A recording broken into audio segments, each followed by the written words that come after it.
Polsek Nimboran di Kabupaten Jayapura, Papua dibakar oleh massa yang anarkis. Peristiwa ini dipicu beredarnya kabar seorang warga yang tewas setelah ditembak oleh aparat. Pihak Polda Papua membantah kabar ini dan menyebut bahwa warga tersebut hanya pingsan setelah terserempet peluru.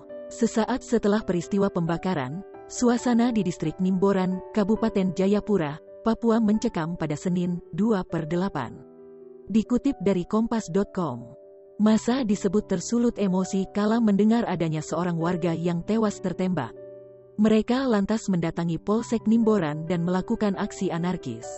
Kapolda Papua Irjen Pol Matius D. Fahiri menjelaskan, peristiwa ini bermula ketika sejumlah warga melakukan pesta miras disertai pemalakan dan penutupan jalan. Anggota Polsek Nimboran yang mendapat laporan ini kemudian mendatangi lokasi untuk melakukan tindakan pembubaran. Namun, pelaku malah melawan petugas dengan menggunakan linggis.